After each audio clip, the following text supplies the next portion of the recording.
Welcome to Looking for the Ocean, a podcast where we watch everything Pixar has ever made and we talk about what it means to us. I am Mark Young and I am joined as always by Danny Vincent. Danny, how are you?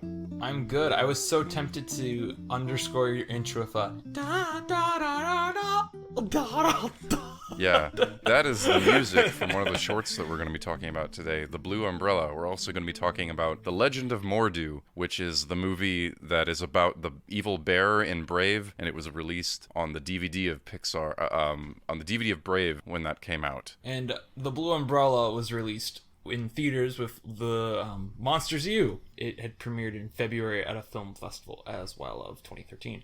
But I'm doing okay. To answer your question, I'm doing okay. That's good. I was just wondering because as we talk about these films, I wondered if we would get into like personal things. So I'm wondering if you're coming in with any added baggage before we get into that. Well, let's talk about The Legend of Mor'du first. I might have some baggage with The Blue Umbrella, but I think The Legend of Mor'du, I'll be real here. I would be extremely shocked if this episode isn't like 80% The Blue Umbrella. Yeah. Well, we'll get to that. Okay, so let's talk about The Legend of Mor'du. The evil bear in Brave is named Mor'du. He was one of the princes who was the prince to the king who ruled the kingdom in the ancient times, and he was the bad one. He wanted all the kingdom for himself when his father died. The Wikipedia page for this short film is probably longer than the film itself. That's really good because I was worried that there wouldn't be a whole lot to talk about. But anyway, The Legend of Mor'du is a short film, and it starts with going into the witch's cabin. She's narrating the story of the evil prince and tells the story of how, he wanted to defeat his brothers or maybe just get more power for himself. And so he decided to make the agreement with the witch to become an evil bear. No. He was told he can get 10 times his strength if he enters this pact with the witch. And he's like, sure. And then when he becomes a bear, he's like, all right, sure, I'll take it. That's really... This witch is never forthcoming about like how this will turn people into bears, but yet it seems to be the only thing she knows how to do. Oh, I don't even remember that from Brave. I thought that it was kind of like... I really thought that she knew that her mom was going to become a bear. No, she didn't. It's a surprise. She's like, it's going to change my fit. And it's like, the idea I think she has is like, it's going to like brainwash her mom into being like okay with her being like a free spirit. Like turn mom into hippie or something. I don't know. Well, I mean, I have a similar response to The Legend of Mor'du because we learned that it will either give him 10 times his strength or it can mend his relationship with his other brothers. I think it's a little unclear how the spell is supposed to work. How is he supposed to know that? How is he supposed to know the details of the spell? Yeah, because it's just something that he drinks out of a horn. And also, in this short, it's like, in Brave, they break the tapestry, and there's so much talking about the tapestry, so that whole thing makes sense. And this is like, he breaks a stone tablet. How's he supposed to fix a stone tablet? How's that gonna work? In Brave, is it not like a metaphor? I don't know. I feel like there are a lot of things to learn from The Legend of Mor'du. It's very interesting from like a story construction perspective. I think here's the problem with The Legend of Mor'du. First off, here's my big thing with the witch. The witch in Brave, I feel like there's a whole joke there that's never acknowledged, but like pretty evident that this is a witch that only knows how to do like bear stuff. It's never outright said, but it's like she goes in her cabin. It's like she has so many stone carvings of just bears, and there's like bears everywhere in there. And I think the bit is supposed to be like, oh yeah, I can definitely change your fate. I'll turn your mom to a bear because it's the one. She doesn't say it, but I feel like there is like a joke unsaid there that like this is a witch that weirdly only knows how to do like bear stuff. And yet when this short begins, she's introducing us, which is later revealed to be someone else in a really dumb joke. But she's introducing us to like this world, and she's like, how about I do this magic thing for you? How about I do this magic thing for you?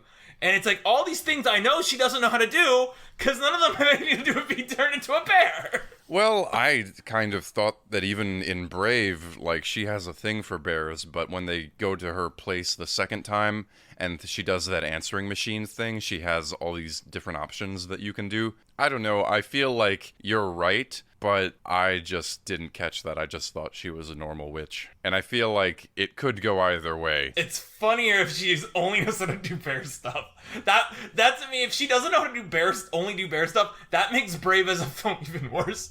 Cause I do think the conceit of a witch that only knows how to do like one spell, and it's turning people into demon bears, is a funny joke. It's a funny joke. I don't know if the film really... It doesn't back it up, but it doesn't really do anything to, like... Because she has a talking crow, and, like, she really, like, you know, the only thing we ever hear is, like, oh, yeah, like, I can change your fate. Yeah, I can definitely do that. You didn't ask to turn your mouth to bear, but I know how to do that. That will definitely change your fate, you know?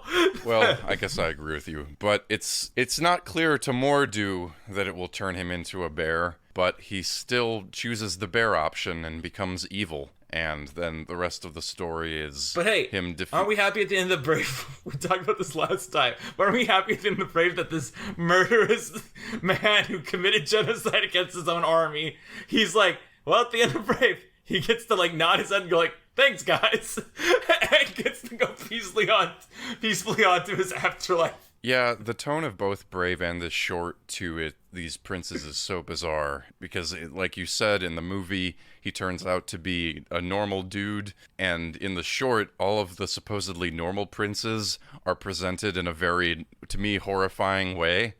Like, there's a little montage where it's like, this prince is the good prince, this prince is the just prince, and then it gets to like, this prince is the evil prince. But they all kind of look the same. This prince is, it's like, they all have virtues, and then this one, the evil one, is like, he was considered the most strong. And I'm like, alright, well, great. You can tell that guy's the bad guy, because everyone else has, like, a moral part of them that you brag to me. It's like, oh, but this guy, he can lift things up really good. This guy. Can I interject with something really quick? Just before I came on here, I read some post that said, Ayo Edaberry, you know who she is, right? Yes. She's in The Bear. She said that she's considering stopping posting on Letterboxd because as an actor, she thinks it is going to be better for her career versus being like, you know, a comedian or a writer where your opinions are supposed to be public and they're a big part of your act. You leading this into like, this is why I'm canceling the podcast right now. This is our final episode. Well, no, but it does make it difficult to get into something like Mor'du, where I really don't hate it, and I don't wish ill will to any of the filmmakers, but it's just kind of like, I don't know, I don't want to say it's like obvious screenwriting, because I'm not like the world's greatest screenwriter, or even really a screenwriter, but it does just seem like what we talked about when you introduce all the brothers. Like, why do all the brothers look the same? Like, why aren't they obviously like kind or compassionate or anything like that? Why is the spell the witch gives the evil prince so complicated? Why are there lines that like the prince is already jealous and thinks that the throne should be his when his father dies, because he thought that the father was going to say that, oh, my eldest will inherit my kingdom. And then there's a line that says, and then the seed of jealousy grew in his heart. I was like, well, the jealousy was already there. Yeah, I feel like, you know how like they made all those like Disney reboots like Cruella and Maleficent, where it's like the bad guy had a point. I feel like there's definitely something there for Mor'du, because I listened to this thing and it's like, well, this is how like the king, I presume, like characterized them. And you know, if I hear my brother is like the most kind, the most intelligent, and I hear from me, oh, you're the most strong, I'm going to be very resentful. And then when you hear it like the deathbed, like, also, yeah, I don't trust you with my whole kingdom. I want you to split it up. Yeah, I mean, I think Mor'du has a point to be annoyed about this, you know? It's like, why are you telling me this at the end of your life when it seems like my entire life you've only viewed me as a strong guy? You don't see any other merit to me other than I'm buff. And then you're supposed to side against Mor'du because this is like how history has been written. I don't really follow you. Okay, so if I'm the king, right? And I go, here are my children. This one is the kindest one you'll ever know. This one's the one who's the most concerned about true justice. This one is one of the smartest people in the land. And this my firstborn, he's the strongest one of them all. And by like strongest, I mean physical strength, not like anything else. I feel like the eldest son, in that regard, has a very strong reason to be resentful, because your father is talking about all your brothers in terms of their character and like how good they are as people, and in your case, you're just a bruiser, you know? And then on his deathbed, you're called in, and for the first time ever, you're told, I want to split it up between all four of you instead of giving it all to my son, which is what tradition means, right? And you know, there's a great point here, I feel like I just thought when I just said that, to kind of pivot away from what I'm making, even though you can respond to that too, is that if this is meant to be like, you know, Brave, right? This is, what this short really is there's exposition in Brave, we're going to lay it all out to you with marginally a bit more detail, but with storybook animation, because we don't want to devote like a full animation style to this. But hey, you know, it will look cool because it's coming from Pixar. But if we are to tie in Mor'du to Brave's themes, shouldn't there be a point here that Mor'du is wronged because father breaks tradition? Like, shouldn't there be like a, not, you know what I mean? Like, there should be a connecting point here of like, tradition is that we didn't split up the kingdoms, but we broke up tradition, and this is what happened, and that's why we're afraid to have Merida like break tradition, right? That should be a connecting tissue between this myth that sets up Brave and the film Brave itself. But Brave itself never makes that connection. I agree with that, but I mean, I don't know how excited about this I can That has nothing to do with the short. Yeah, the backstory. I don't know. The connection between the different clans in Brave and the kingdom of this story is super unclear to me. I kind of thought going in that this story would kind of clear that up. I assumed that the three brothers were like the three clans, right? That we see in Brave. And then in this, it's like, no, they all died. And all their son, like, Mor'du killed them all, and no one really survived. And it's like, okay? Like, what? Yeah, I'm just like, what do you mean? And to your point about him hearing that his father likes his other sons more than him, what's there doesn't support that reading. I don't think there's anything to suggest that he is the strong one. No. Okay. What I was saying was, is there is potential here for a Maleficent or Cruella about Mor'du taking that angle. I'm not saying the short actually supports that, but I think it certainly supports that interpretation more than, oh, Maleficent was actually a good fairy that everyone hated because she broke it off with the king. And there's nothing in Sleeping Beauty that you can even try to grab that from.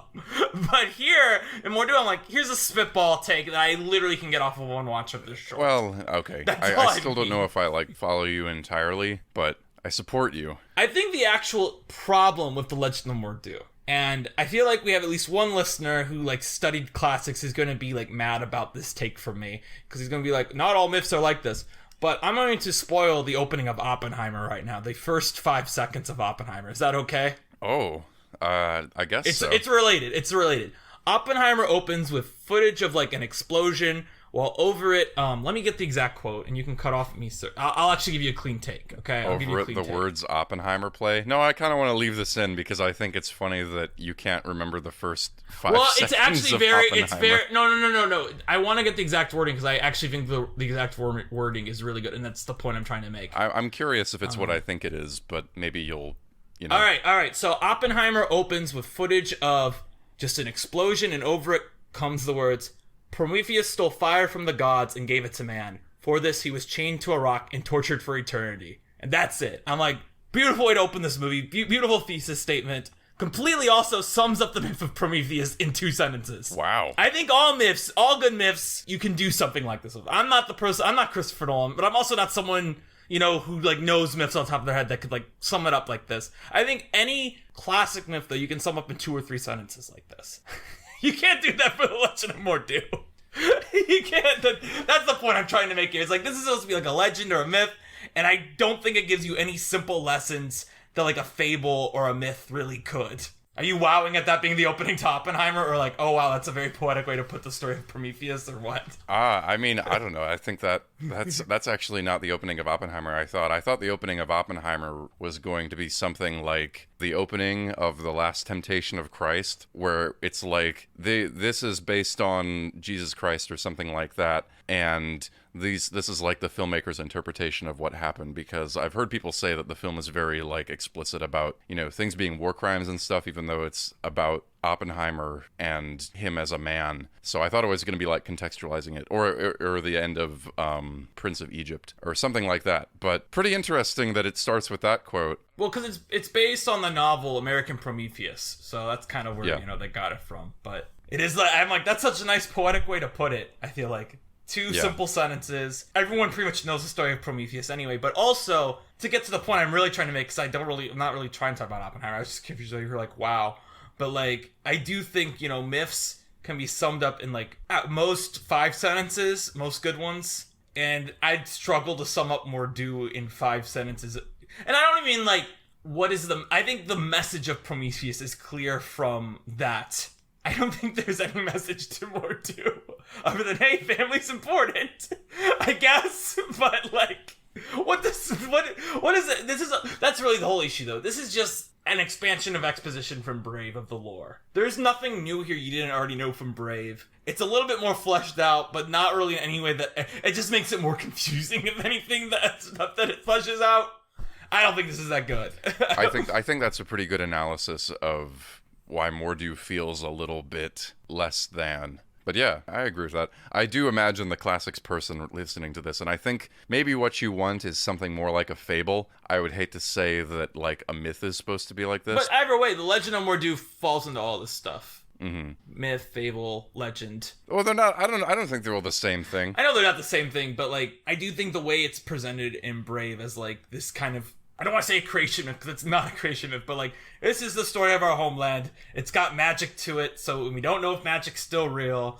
But here's the story about this mythic bear that haunts us. It feels very much like there's supposed to be a lesson here of like, don't be greedy, but like it's also more than that. It's like family's important. I think it's too complicated a story to fit into that framework, and I think keeping it even vague, like as vague as this, but still expanding it. Where really the only expansion you get is like, here's the actual scene where he meets the witch in Brave. And it's like, nothing really makes sense. This makes it more confusing because it's like, here's how you break this spell. But I'm not going to tell you how to break it, but I'm going to assume you know how to break it. And it's like, what are you talking about? If you had to have something on the DVD, it would be nice to have the story of Mor'du. And I think it gives people an opportunity to make some nice battle tableaus. It has more the vibe of like when you were a kid and you went to the library and they're like, we're going to show you where the wild things are. And it'd be like this video where it's like a pan and scan of the DVD, the book illustrations while someone reads aloud, Max wanted to go to the wild place or something. You know what I'm talking about? Did you ever have that experience growing up where you'd watch a video where it'd just be like a picture book? That's what this vibe is to me. I feel like I have, yeah. But then it also, something like Secret of the Kells plays with that in a much more interesting way. Yes, Secret of the Kells is great. Actually, that's not true. Secret of the Kells is good. I think it's the weakest of the 3 cartoons. Oh, wow. I didn't know I was going to choose the wrong one. No, it's still good. It's just like, I like Song of the Sea and Wolfwalkers way more. Wolfwalkers rules. I love Wolfwalkers. Wolfwalkers in general is basically, I guess that's what I'd point to, although I guess it's kind of problematic to be like, look at this Irish thing being better than the Scottish thing. But like, Wolfwalkers what I point to as being like, this is what Brave should have been. Good stuff here. Well, I don't know if it's problematic to just say this is a more interesting storybook movie. And Brave's not even a storybook movie. It's a princess movie, yeah. Wolfwalkers isn't a princess movie. I don't know anything about Wolfwalkers. That's why I chose Secret of the Kells, because I think people have heard about that. Do you have Apple TV Plus? It's so good, man. Wolfwalkers. You gotta find Wolfwalkers. Gotta find a way to watch it. Well, I could get around to it. So, fun fact about Wolfwalkers. I've mentioned it before, but I'm on this, I still am on this forum. Not as often as I used to be. But every year I still go back around to vote in our, awards ceremony that we have. And it was extremely controversial because our voting system is that somehow in 2020, best animated feature went to Soul, but best picture went to Wolfwalkers, and no one could figure out how that worked. And the thing people figured was I think people just voted for Soul. They just put their, because you're supposed to do ranked voting. I think what happened, everyone was I think a lot of people just voted for Soul without ranking anything else. And then the people who voted in best picture, who were the people who just voted for one, because they had no follow-up. Yeah, it was just something weird, the way the voting system worked out. But Wolfwalkers is good. That's all I mean. Anyway, I wanted to say one last thing about Mor'du before we move on. The ending sucks. The ending also kind of ruins the whole thing, where it's like, haha, we were talking to the idiot character in Brave who had, like, no lines in Brave, but here he's gonna chat a lot. And I was just very annoyed by it. Yeah, another moment that stuck out to me as weird is he's trying to get out of the cabin after being scared by the story, and he's pulling on the door, and then the witch goes up to him and says, "Oh, you have to push, dear." And then he drops character to say thank you, and then pushes the door open, and then runs out screaming. And I'm just like, come on, you had the joke when she tells him to push. Who wasn't there to like look over the shoulder of somebody to be just like cut this part, cut his response. In general, it was just so like, if you're aiming for this atmosphere, why are you undercutting it all at the end with this dumb joke? That was really for me too. It was like, just be like, so you sure you want this cake? Ah, ha ha ha, cut to credits. Well, so the Blue Umbrella, our boy, Saschka Unseld. I firmly believe I will not be able to talk about this movie without extremely using our explicit tag. So, if you're a child listening, let's go away. What? Really? Yes, that was my own thoughts while I was watching the real movie. I will say this.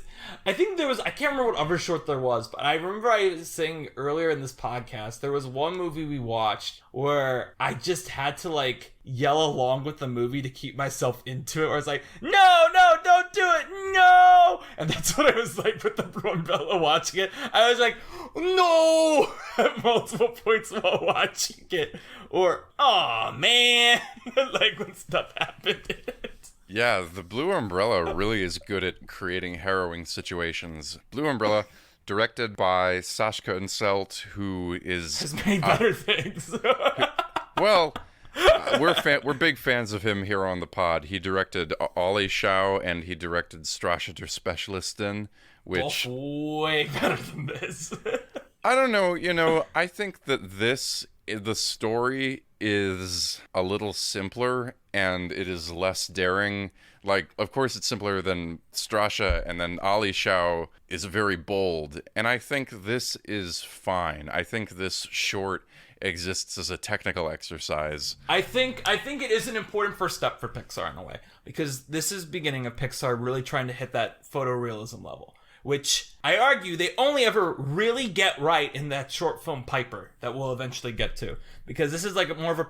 I think the Blue Umbrella's best comparison is Good Dino. Because the Good Dinosaur gives you these beautiful vistas, like phenomenal animation backgrounds, and then it's populated by two characters that look stupid.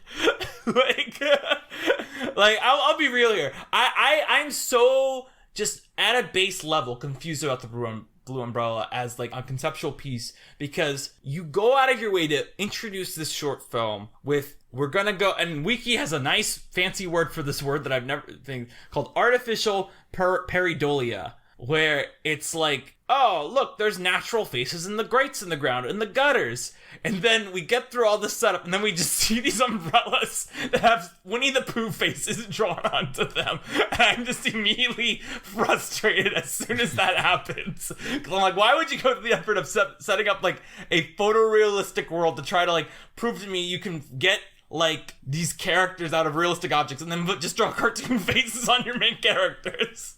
Yeah.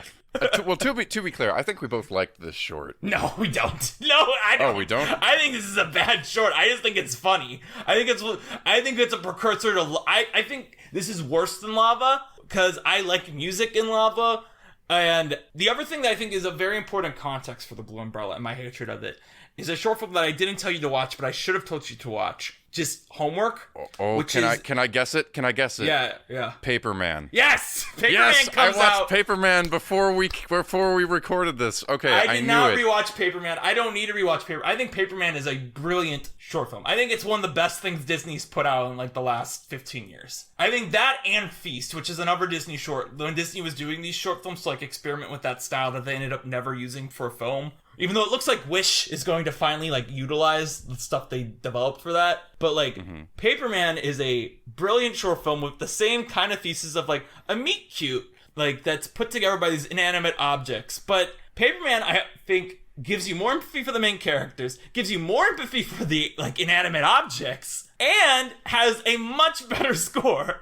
And I think the important thing worth pointing out is Paperman is released to the general public in November 2012. This is released in June 2013. So Paperman was the previous Disney-released short film before this. So comparing the two of them, this completely fails the test. Well, again, it's just from a story level. I think Paperman understands that people can fall in love and not objects. But I also think that this short film is kind of about objects with human characteristics that happens to have a romantic story inside of it.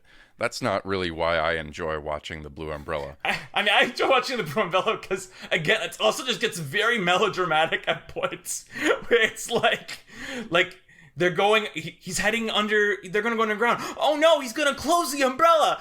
Slow motion cut to the umbrella, like pulling himself away. I just start laughing at that because I can't buy that these umbrellas have any, like, real sway over their lives too. So as soon as like stuff like that happens, I go, oh no, because I'm thinking about that poor guy who just lost. I'm more thinking about like, this guy lost his umbrella. Oh no. Yeah, and I think that like it's just, there's just a look between the boy umbrella and the girl umbrella in the beginning of the short, and that's really the only reason they have this connection. And then the blue umbrella, who's the boy umbrella, tries so hard to get to the girl umbrella.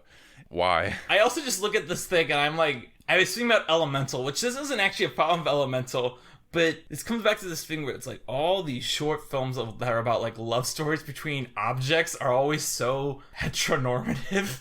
Where there's no reason to gender the umbrellas. There's no reason these things shouldn't, like, you could just have them be blue and red and have them have, like, the same eyes and the same mouth. Like, because there's nothing about the blue umbrella that makes them male until you see the red umbrella. You know? And then like, you're clearly like, that's a girl umbrella. Yeah. And I was thinking about that with, because Elemental, it's like, okay, because they are personified elements, so I don't really care that they're gendered.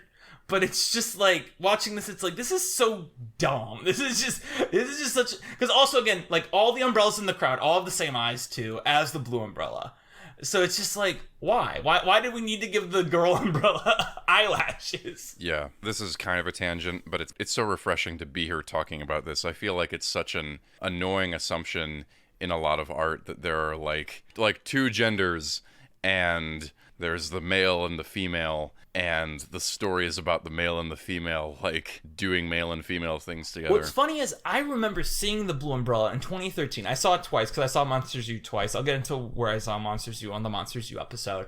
But I saw it twice, and both times I thought, because this was before I even, like, cared about any of this stuff, right? And I remember thinking, like, this is so dumb that, like, there's a boy umbrella and a girl umbrella. It wasn't that I thought the umbrella shouldn't have gender. It was just like, why is this, like, treating like this is a serious love story between a man and woman, but they're umbrellas? I just thought it was so bothersome. And in a way that even, I know I just mentioned, like, Lava does this too, but the difference with Lava is also that Lava is clearly, like, really, like, a dumb love song sung between a man and a woman. And this is just like, there's just a woman background voices. And I know I sang the song at the beginning of this, but I've already forgot it. In my mind now, Blue Umbrella is scored by like the knick-knack score, where it's like, wah, wah, wah, wah. Because that's just my feeling when I'm watching it is, wah, wah. Oh no, the umbrella's gonna get hit by a truck.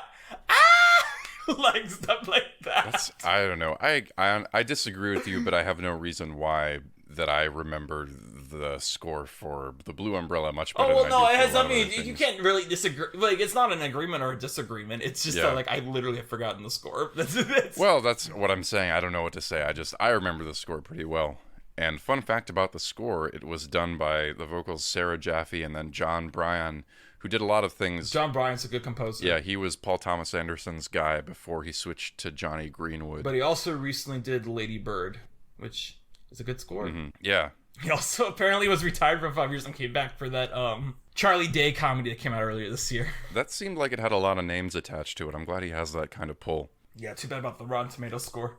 Well, I have no idea what it got on Rotten Tomatoes. It's got like a 10% or something.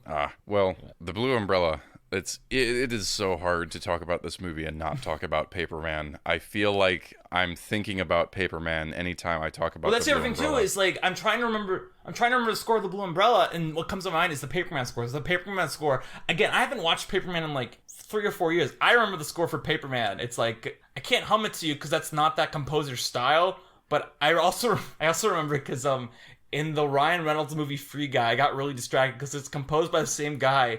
And he recycled that score for the love theme in Free Guy, and I was just like, man, if any animation fan is in the audience watching this movie, and I'm like, why are they playing the Paperman score right now? I do think it gave me a sense of when of course I haven't seen The Good Dinosaur Piper, but when I watched Toy Story 4 and it starts with the rain, I had that same kind of like, wow, this is such a huge leap forward for them technically. Especially after Brave, we talked about it being, maybe not as visually confident as Tangled, even though of course the hair is a big technical development. But this felt so assured about what it wanted to look like, and the tone, and I think the tone too, even though it goes all over the place. I feel like it has high highs and low lows, but I feel like it was all very intentional. I don't know. I come back to this thing. I'm just like, I was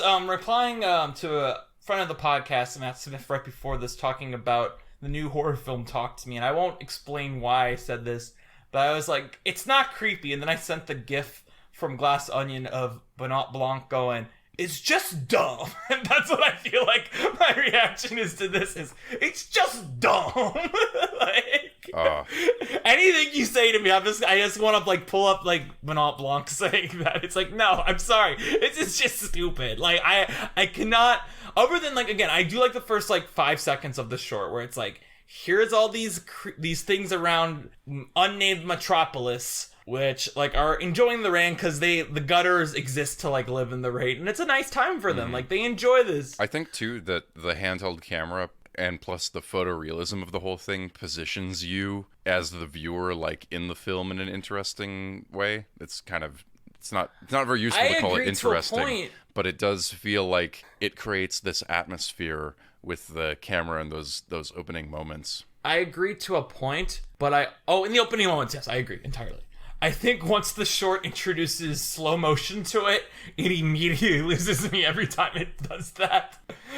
Really? I'm sorry, because to me it's like, again, it comes down to these umbrella designs, which are goofy, and then when you put them in like slow motion looking scared, and I'm just like, how am I supposed to like be seriously concerned for this umbrella? Mm-hmm. Where like, I stick by that, like if they found a way to like, maybe like have it be like there are natural creases in the umbrella, or like the umbrella's designs are like, here's another thing, I wouldn't mind there being a boy umbrella and a girl umbrella if it was like the boy umbrella is like designed to look like a typical umbrella and the girl umbrella is like flowers. You know what I mean? That would be like a way I'm willing to like, okay, sure, I buy the gendered umbrellas. This is but well, okay, go what? on. I don't know, I was just like, I thought we were really onto something with like, why do the umbrellas have to have genders? And then you were like, well, it would be okay if they were gendered, but like in this other way. Well, but no, I'm not even saying though, like they wouldn't be gendered because one of them would have no gender. The other one would be a girl umbrella. Do you get what I mean? What? What? Well, okay, I guess I see where you're going with that. Like, the boy umbrella is interested how because... How do you make a manly umbrella? Tell me how you design a manly umbrella. Well, I don't know. I guess I see what you mean. If one umbrella is noticeably different, then it would be interesting. But then I don't think we understand it as this story of love, which would be totally fine. I would love for it to be, about a car crash and this guy flies through the window, but then he's like reaching out for a girl and it's like, what are the vibes here? That's a callback to Strasha, but I don't know. Do you think there's a connection between the umbrella, like looking terrified about being hit by a truck, and Chazder's Measureton? I mean, he works on so many films. It's hard to like. It's hard. It's even with our boy like Saschka Saschka Unseld, who to me, even with this film, has always excited me. It's still hard to say that it's like an auteur thing, He's definitely someone who I would like want to see him do like more shorts, but I don't think I would have any interest in him trying to do like a narrative film in the studio system. Like at Pixar, I would have no desire to see him do a Pixar movie. Yeah. If he could do like a 65-minute independent animated movie, though, I'd be like, yeah, let's go check that out. Let's see what Saschka's like, It's Such a Beautiful Day looks like. I don't know. It's kind of like Ratatouille.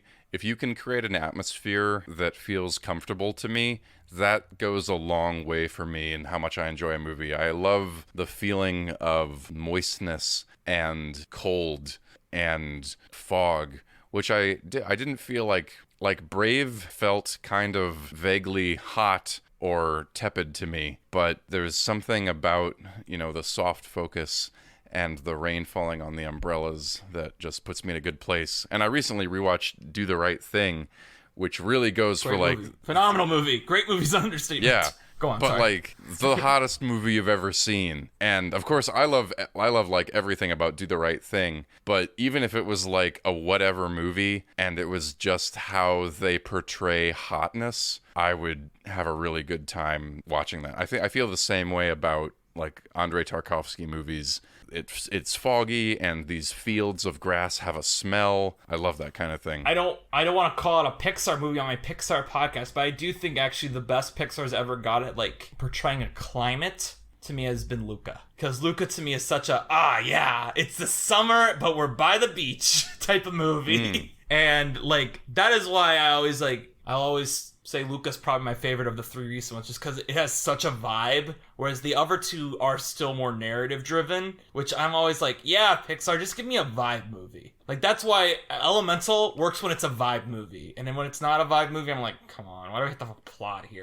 Even Luca has that at points where it's like, come on, why do I have to have a plot? Like, yeah. What I was going to say also, though, about the blue umbrella, if you say, is yes, I agree, there's all this atmosphere here where, like, they're bouncing off the umbrellas. It'd be great if, like, the rain bounced off the umbrellas' faces instead of just pasting on the faces. I hate that I keep making that point, but like, also the thing to me about the short, and this is like the final like punchline to me, where it's not supposed to be funny, but it's being played so sincerely that you're like, I don't understand like how this could not be viewed as funny, is like he chases after his umbrella. He finds it. All this is off camera because they don't animate the whole human model, which is fine. When you see what the photorealistic humans look like, I think it's best that they're out of frame. But then the girl, both these people have like matching boots to their umbrellas, but the boots don't have faces. But it's a meet cute between the two of them, we gotta assume, because we immediately cut to them at a cafe chatting in the rain with their umbrellas, and I'm just like, why are you eating outside? That's my frustration here. It's like, there's no reason here other than the umbrella's gonna hang out that they should be outside. If anything, I think it would be nicer if they were eating inside and we panned over to the umbrellas like closed but very close to each other. I think that'd be a nicer ending. And it would make more sense. Yeah, well, I mean, and it feels cozy too. It's like we escaped the rain, now we're cozy inside together. Yeah. Like, but instead it's like, nah, we're just gonna eat outside when it's pouring rain. I'm just like, why would you do that? Yeah. Is it, I don't know, is it not surreal in some ways? This is such a weak defense of it. I mean, I think it's surreal. I don't think it's trying to be surreal, though. I'm like giggling at how ridiculous it gets constantly in this. And that to me is like the final punchline where it's like, oh, look, the umbrellas are hanging out with each other while their owners are somehow holding their umbrellas and eating at a nice cafe with one hand while they hold their umbrella over themselves. And by the way, this cafe has outdoor dining during the rain, but they don't have their own umbrellas to put up at the tables too. Yeah. And again, it's one of those things where like, I get what you're saying. This is going to be a vibe. But again, it's like, it doesn't fully commit to like its conceit of this is what our animation style is going to be. And then furthermore, even without that, it constantly goes to these ridiculous leaps in logic. Because again, I know you're like, we don't want to only talk about Paperman. But in Paperman, it's like, he is trying to get the attention with the paper planes. None of the paper planes work, and then halfway through the short, he gives up, but then magic happens. Like, that's when the magic finally comes in. This is like, the magic is baked in from the start. Okay, that's fine. But then it just starts to feel ludicrous when it's like, oh, the umbrella is scared of being put away, so it's going to yank itself out of its hand and then get hit by a truck. I just get very mad at it. I just am so frustrated watching this. It does make sense. And it's like, it's flying its way there. It's like, no, it's being picked up on the wing, because everything else here is committed to the photo. That's the other thing, too, is Paperman also gets away with the magic, because it's got that art style that fits it. This is like, it's a realistic art style, but things are alive. Okay. The umbrellas have faces. I guess I have to go along with that. Oh, but the umbrellas also have some of their own autonomy, which none of the other creatures in this world do. Yeah, well, no, I think a lot of the creatures have limited autonomy. They have as much autonomy as any other of the inanimate objects that we've talked about. It's just like from the very first one with the juggling clown, where like the unicycle can emote, but only using the movement that a unicycle could produce on its own. I actually would push back on that. I think that it is ridiculous that like sometimes they are more magical than other times, but I would say that everything moves in a way that it would be able to move. I know this is annoying whenever there's an episode where Danny just keeps repeating the same point over and over again, but I'm going to do it again. I think all this would work better if we just found a way to put faces on those umbrellas that wasn't just pasting on cartoon faces. Because again, maybe if they all followed that rule of like what the world looks like, maybe I'd be able to buy it. I feel like you'd have to change a lot about how it ends. Pan over, both umbrellas closed, but they're holding on to each other. Anyway, I was going to say, I realized at this point, I'm like, why did Danny warn this part's going to be explicit? I don't know. At the multiple points through this, I was like, damn, how are these umbrellas going to fly? It's another issue. Because, people were making those jokes about Elemental, where it's like, how are these guys going to have kids? And I saw the, fan art's already solved this, Does it not address that in the film? No, it doesn't. But, it'd just be steam babies. Who cares? They could have steam babies. It's like, because, it's like, I can just assume, like, because, I've watched Avatar: Last Airbender, I can assume how all these babies, like, these, inter-elemental, like, babies would work out. Fire and rock would be, like, a lava baby, right? That makes sense. Mm-hmm. Like, water and fire, a steam baby. Water and rock, I guess it's a mud baby. Sorry, kid, you're mud. Sorry. Maybe it's wise that they don't explain what their kids would look like, because then you get into a lot of, like, I don't know, maybe like a multi-racial allegory would actually work in that case. I don't know. I haven't devoted a whole lot of thought to how Elemental works. I think it makes more sense than Cars still. I will put them in. I think the Elemental world makes marginally more sense than Cars. Cars is not supposed to make sense. I will say, actually, my big Elemental complaint is, and I've been saying this to people at work, where this part of the world makes no sense to me. It's like, so the water elementals live in a pool. And I just find this so confusing, because I feel like if you were, like, made of water, the one place you wouldn't want to live into is water. Because you'd wake up, you'd be like, oh no, where are my body parts? Like, I've melted completely across this body of water that I'm, like, basically this dead substance that makes up myself. Does that make sense? It's not like, because the fire people don't live in like a fireplace. They live just in a house. And we see the Fireland, and it's not like a volcano or anything. It's like they still live in huts and houses there. So why do the water people live in a pool? I can't speak on Elemental. Because I haven't seen it.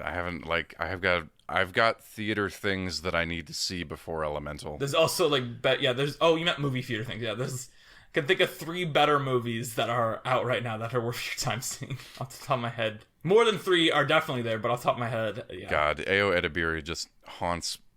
She's like staring over the back of my shoulder. I gotta see her new movie, Teenage Mutant Ninja Turtles. Whenever you say stuff like that. Oh, that's good that she's in that. maybe her comment was about, like, long ago she said she hated the Teenage Mutant Ninja Turtles. I was having this conversation at work, and I'm curious, I have a thesis, okay? Where I think every child, there are, multiple things, like when you're a kid, like it's like Marvel or DC. You can like both, but you do like one a bit more, like Batman or Superman, stuff like that. And I think Ninja Turtles and Transformers are one of those, personally. You can like both of them, but I think everyone has a specific favorite between those two. And I think mine is Transformers. Well, mine would be Ninja Turtles, because I watched way more of that content when I was younger, and I only had Transformers through Michael Bay. For me, anyway, I wasn't like getting hooked on Transformers because of those movies. It was because of Michael Bay and the visual effects. I watched Transformers animated. Yeah, see, I think that's what would get you into Transformers. But for me, I watched Teenage Mutant Ninja Turtles like every Saturday morning. So I actually had a connection to the characters in understandably cheap Saturday morning animation. So I think I was more of a Ninja Turtles kid myself. That's what's so weird. That's why I keep saying about the new one. We were talking about it at work because actually someone brought out that it came out. Well, someone asked me if it came out today because they know I'm the movie guy, and I was like, "Yeah, it does. I need to see. I really want to see it." And like all of us were like, "Yeah, it looks good. Let's go." Like we all want and I think that's interesting. You know, like people give Spider-Verse credit for a lot of things, but I do think Spider-Verse, if anything, like the first one, really started making it okay for like not constantly online nerds to be like, "Yeah, I'm excited for this animated movie," because people like the Spider-Verse movies and like they look more mature. And Ninja Turtles kind of has that art style too. It's like, yeah, the new Ninja Turtles, and I think it's really interesting because again, I've never been into Ninja Turtles as a property. I'm like, the new one looks good. Like, yeah, I'm very excited to see it. So I guess there's 4 movies out that you could see that look good. About 2 weeks ago, I was coming out of the subway and I overheard some woman on her phone. She must have been a little bit older than we are, and she was talking on her phone saying that Spider-Verse is the best animated movie I've ever seen. Well, don't read up about the animators on it. Well, that would require her to be online, and I don't think That's people true. are. Yeah, I mean, I'm pretty excited for the new Ninja Turtle, though. I don't know. I was reading also this thing today. This is what Danny's been reading on Twitter today, where I read this tweet where it was like, there's this discourse going on right now about how, you know, like Barbenheimer, but also, you know, this summer in general has really been, because last year it was like Top Gun, right? Top Gun was like the movie, and yes, there were other stuff out that did well, but no one ever talked about them, you know? This summer it's like people have been talking about Spider-Verse, people have been talking about Guardians of the Galaxy, people have been talking about Little Mermaid to extent, of course people have been talking about Barbenheimer, right? Like this is a much more evenly spread summer, even if Barbie is like the mammoth in the room. But one thing that there's a big discourse going around Twitter right now where it's like talking in a movie theater is really an issue right now, where people like pulling out their phones to take pictures of the screen. And I saw this tweet where it's like someone was talking during like the emotional high point of Barbie, not the ending. It's like you know the second, you know, this is not a spoiler to say that, you know, Barbie, even though it's like very fun and creative, still follows like, you know, this is how story structure works type of things. And it's like the second act emotional turn into the third act, basically. And like these people were like loudly talking in the theater, and someone like told them to shut up, and like their response was, well, you know, some parts of movies are boring. We can talk during that. And it's like, I'm like, there are people who watch movies like that, like go to comedies like, oh, this is the dramatic part, so I can like ignore this. I just find that so bizarre to me. I don't. This Really? is something. I mean, I think we've talked about this on the podcast, and this is something that separates me from maybe you. But I think, like, especially when we had Tyler on, I am really not opposed to people talking in a theater space. No. But I think this is very important. The Tyler conversation and the conversation about talking in theaters are different things. Tyler's issue is that people shouldn't go to Marvel movies and cheer when cool things happen. He doesn't have an issue. I mean, he probably does have an issue about talking in theaters, but the Tyler conversation is explicitly about audiences going to the movies and like clapping at moments when like characters show up, which is how Marvel movies are designed nowadays for the most part, or like clapping at the end of a sequence, or you know what I mean? Like he's got an issue with that. I'm talking about people who just are like in the theater going like talking about like whatever bullshit they're gonna do later in the day. That's what this conversation is about. It's not like people talking about like, actually, you know what story I should share? It's how I walked out of theater camp last weekend. Oh yeah, you only messaged me about that. I don't think that's online on the pod. I mean. Okay, so Mark knows this story, but this last Friday, I tried to do the Barbenheimer, but I'm the only person making this joke, because everyone else is doing like the Saw Patrol joke, which I feel like has to be pushed by both Lionsgate and Paramount. I don't think that's a real thing. I feel like all that is, I know a false flag is a politically charged term, but Saw Patrol is a false flag. Saw Patrol is a false flag. I feel like it's gotta be. There's no way anyone's legitimately like, yeah, let's go see Saw. I'm not sure that false flag Patrol is even movie. like the right way to describe that. That's not what a false flag is. Let me see if psyop is the right word. I think, you know, a manufactured event is what it is, but I think, you know, manufactured event is kind of a vague term. I don't think you make that more specific by calling it a false flag. Anyway, but I was doing my own like joke follow-up to Barbenheimer, which I was calling Haunted Camp, which was I was going to see the new Haunted Mansion movie and theater camp back to back. So I went to see Haunted Mansion. I surprisingly liked it. I don't need to get into why. There's a lot of discourse online over it that I'm rolling my eyes at by people who haven't seen the movie. Isn't that the story of online discourse in general? But anyway, but then I go to see theater camp. And the trailers start, and it's me, There's one other person behind me. It's just like another person at my age. She's like solo outing the movie theater. And then there's like this older couple right in front of me. And it's pretty chill. It's relaxed, The older couple in front of me, we get the Poor Things trailer and they go like, that looks weird. And that's like the only reaction during the trailers we get. But anyway, then Nicole Kidman comes on, and in walks like 6 like college age. I want to call them kids, but I feel like that might make me like sound old. Like these kids that are in college when I'm 28, and they're probably like 4 or 5 years younger than me, max. But anyway, these college students come in. They go like, "Oh yeah, we didn't miss it." They're clearly drunk. But it's a comedy. I don't necessarily care. I just don't want them like talk during the movie. Unfortunately, it pretty clearly becomes this isn't like someone who's like talking rudely during a movie. This is just like, these are the people who like feel the need to repeat lines back that the movie said. They're like, "Oh, that's funny. Like they just said that." And I'm just like, oh my God. But anyway, as soon as they walk in, the older couple in front of me immediately like looks at each other and looks annoyed. The logos appear. The movie begins, and there's a line, and these people go like, "Oh, yeah, I can't believe we made it in time."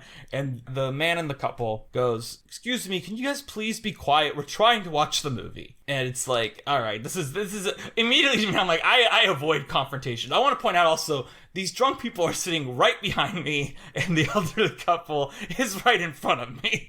So it's basically he's shouting over me, and they're shouting over me too. Because they get quiet for a second, but then like the next joke happens, and they do that thing where like they repeat the joke back and like are like, "Oh yeah, that's funny, yeah." And then this guy immediately stands up and walks around to stand behind me and goes, "You people are being incredibly rude. I'm trying to watch the movie. Can you please stop?" And they're like, "What do you mean you're trying to watch the movie? You're distracting us from the movie, old man. Why are you trying to talk to us?" And then like he's like, "You just," and like they're just shouting at each other. And eventually the guy walks back, and I'm just sitting there in silence while he's clearly grumbling, and they're like still talking during the movie. And I'm like, I missed the first 5 minutes of this movie, so I walk out and get a refund.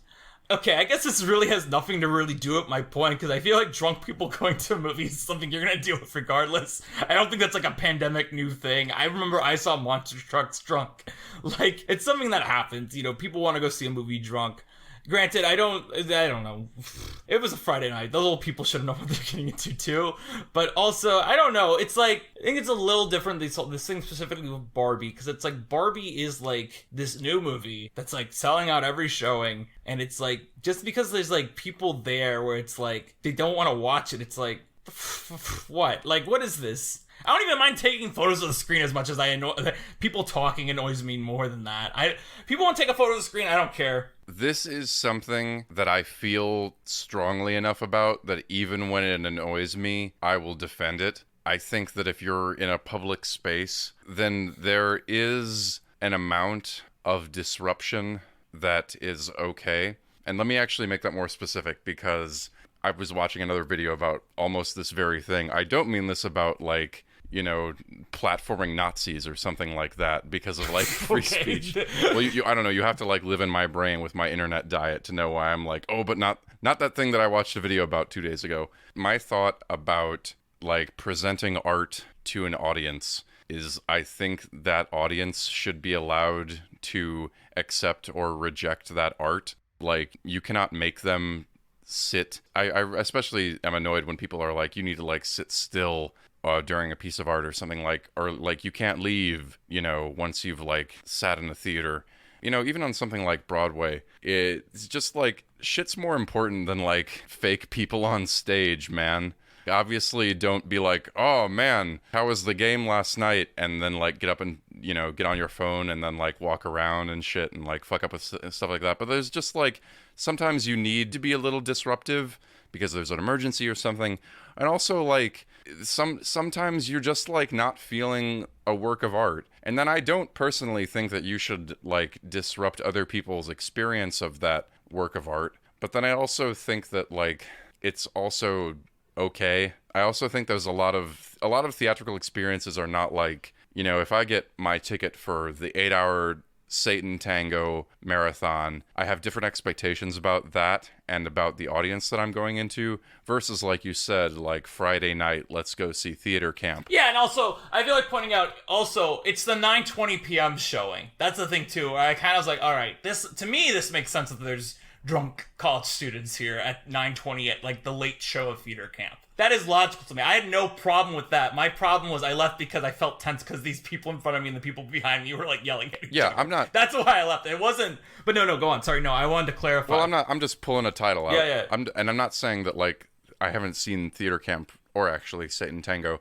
and I'm not saying that like you couldn't get as much out of one as you could the other. But because of the way that we think about these films, you know, without even having seen them, you kind of have an expectation of what the audience is going to be like going in. I want to get back though to where the central setup here was of me telling this thing, where the point was these were people at Barbie right now who, you know, they want to be part of this big cultural moment that everyone's seeing Barbie. But it's like, again, like you were like, this person's like, this is a boring part of the movie. I'm allowed to talk. It's like, no, people here spent money to be here. You being loud, if you want to whisper to your friend during it, that's different. I wasn't in this thing. I'm going off the tweet, but the tweet said they were loudly talking about something completely unrelated to the movie during the emotional, like, turning point of the film. And their response was, movies have boring scenes. We're allowed to talk during them. You're allowed to talk during them if you're watching it at home. If some people around you have spent $20 to go see it, you can whisper, or you can go to the lobby and come back in 5 minutes when the scene is over. You should not be ruining it for everyone else there by being loud. There is a responsibility not to the performers, but to the other people in the audience who spent money to be there. I'm not even saying, I'm saying this very specifically, like talking loudly during a movie that just came out during presumably primetime showtimes. You know? Again, 9:20 at theater camp, I kind of expected it. That older couple should have expected it too. It's a comedy that's going to attract college people. They're going to be drunk on a Friday night. That's different. I think going to the Barbie movie and like, you know, talking about like this was the emotional turning point. Okay, so clearly you're not going like late at night on a Friday. I feel like if you want to be emotionally moved by the Barbie movie, that's a hot take for me. I guess it's like no one wants to be emotionally moved by the Barbie movie at 11 p.m. at night. I don't know. That's my whole thing. It's like, I don't even care about the phones. Like, I really don't. If someone pulls out their phone at me at the Dolby, like the AMC Dolby, where it's like, again, I have A-list, so I don't even mind at the Dolby myself. But like, if someone pulls out their phone and like is on like scrolling Twitter, scrolling Instagram, I'm probably not gonna care. I'm gonna be like a little annoyed, but I'll be like, whatever. Like, you know, I'll roll my eyes and I'll keep watching the movie. But if people next to me are like loudly I remember when I saw, I said this actually. I just listened back to our Barbenheimer live episode. I said, like, I hate when people next to me during a movie are like, oh, come on, like, you know, or like, I remember when I saw Guardians of the Galaxy 3, and I think now the opening is like up for spoilers. Okay, it's on Disney Plus. Is like there's a moment at the end of the movie where Groot like says, "I love you guys," and it's clear like it's supposed to be like a perception shift of like we are now close enough to Groot. Okay, maybe it's not clear first watch that like but it's also like clear from the characters reacting. It's not like he's saying anything they haven't heard before. You get what I mean? It's not like framed like a big moment. None of the characters react to it. It's just Vin Diesel gets to go, "I love you guys," into the mic. And then the person next to me goes very loudly, "Oh, now you can say something else." And I'm like, you feel the need to like interject that? Like, where do you think you are? Well, that person sounds like a douchebag, and if I were there, I would be like really annoyed by that. But I still think that is part of the theatrical experience. If you are like in a crowd of people watching a movie, that's just gonna be part of it. Like I can't expect everyone to respond to the movie in the same way that I can. And I really think that like the amount that I tolerate that is entirely dependent on my own patience. It's not something that is objectively wrong with the way they're, you know, responding to a movie. It sounds kind of like complaining about awkward people. They just move in the world in a different way. My main point I actually wanted to point out here is like the whole idea to me that like, and this is just me being me. It's like the whole idea that like movies have boring spots that are meant for you to like not pay attention to. It's just such like what are you talking about? Like the movie can be boring and it not work for you. But like being like, oh yeah, they explicitly put this in here so there was a boring spot so I can talk. It's just such like what are you talking about to me? Like does every story work like this for you? It's like, oh, here's the boring part where I can take off my phone. Historically, yes, but like I understand why you might not want that to be the case. But like if you're by yourself on, if you're watching a movie in your home, then there are definitely times when you can like turn to the people around you and talk. And I've been at some screenings with people where we're all like drunk and we're like the only people in the theater, and we're like eating food and talking. And I know, no, I know when you're responding, but let me get there. I don't think you know what I'm responding, but you can go on. I something just popped in my head. Okay. Anyway, Well, I'm just saying that like in all of these situations, I am kind of going out of my way to say like I am alone, and this is how I would act when I'm alone or I'm with a small group of friends. But even then, I think that it's not unreasonable to feel that people would like extrapolate from that and then go into a movie and say that like there are parts of it that you can talk over. Also, I want to say this, and I know you have something that you want to mention, but I have a very strong pivot that is very related, but go on. It's related to this topic, not related to Blue Umbrella. But go on. I think of tweets the way some people describe ghost stories, because a lot of ghost stories purport to be like perfect accounts of true events, and then people who, specialize in this kind of thing take the time and get into the meat of it and, go searching around, and then it often turns out not to be the case. I enjoy finding like good jokes on Twitter, but I'm not going to get mad about something that may or may not exist. Well, minor pivot and then my big one, which is recently Julius told me this incredibly funny story about the second time they saw Oppenheimer, which I won't tell on the podcast because Julius may or may not be coming on pretty soon. And if they come on, we can ask them when they're here. But I screenshotted it and sent it to a couple friends, like cropping out Julius, like, this funny story really just happened to my friend. And people were like, oh, bullshit, your friend's trying to get you. I'm like, Julius has no reason to try to, like, prank me with this story. This isn't a conversation that they're telling just me. Why would they bullshit me on this, And I was just very frustrated about that. But my stronger pivot here. So...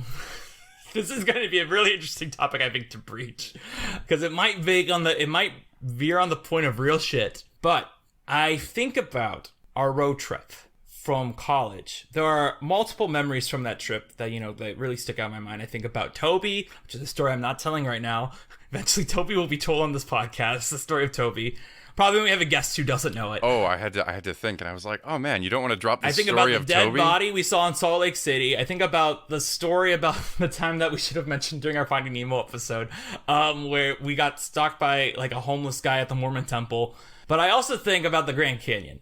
And the thing I think about the Grand Canyon is, it's weirdly probably like one of my most negative associations with you, which is we were sitting by the Grand Canyon. And I think I like I don't even remember what quick joke I made, but you like said very tersely to me, it's like, don't ruin this for me, Danny. Like, you were incredibly intense, and I was like, okay. And then I got really quiet during the sunset. And I think about that all the time. Not all the time, but like, I think about it in relation to this conversation. Because even though, yes, that is not art, that is like nature, and like it was something that we were only going to experience once.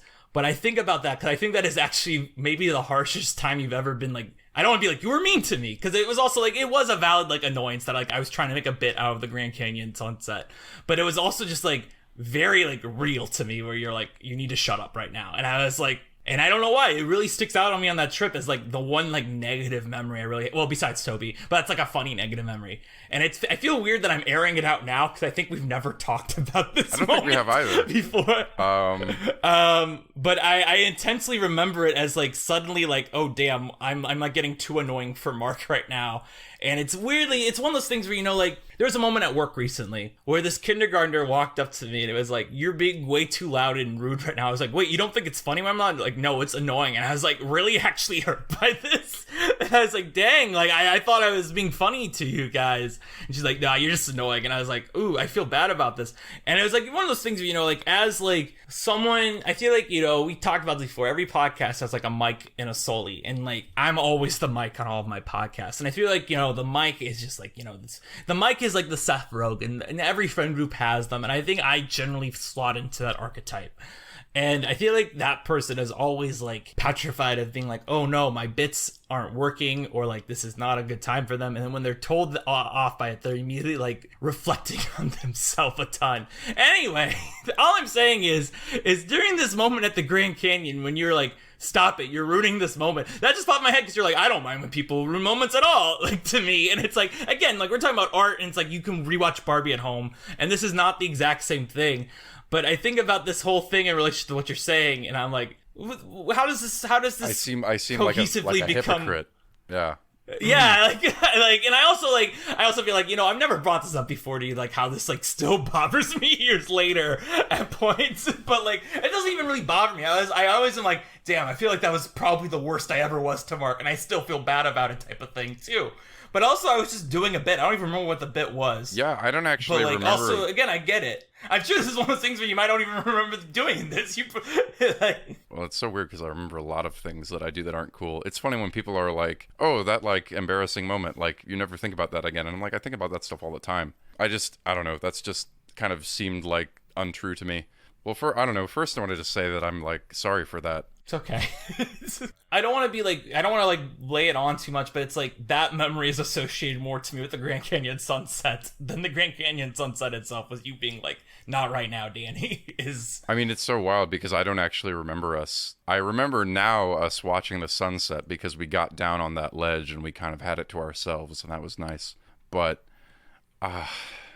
man, I mean, I'm sorry about that, because I think that was like, I have no memory of this moment, but it must have been some moment where I was just like, exactly like I said earlier, it's like you run out of patience or something. And that's why I said it like that. And I really shouldn't have, because I really do feel like that, like there was, I think that listening back to it, there was probably something like that was obviously like important to me. And I probably should have just been like, hey man, this is like, I think this is a pretty special time and we should just be quiet. But I would have probably still felt kind of bad about it, but not like to the same extent of like it lasted with me for these years. Anyway, yeah. I'm sorry. I really don't. Well, no, you're fine. I'm trying to think through it because I don't know. I don't totally know what to like. I don't know. What I'm trying to do is I'm trying to tie it back to what I'm saying about art, because I don't actually think they're contradictory, but I'm trying to do it in a way that's not like dismissive of the hurt that I gave you, you know? I mean, that's fine. Like, I get you. I get it. I think that is a perfect example of just like, it totally depends on your level of patience, because, you know, like you said with those old people, and now we're combining anecdotes and it's all, you know, different circumstances, but like, I think I agree with you. Like, they probably were in the wrong theater, but like they had it.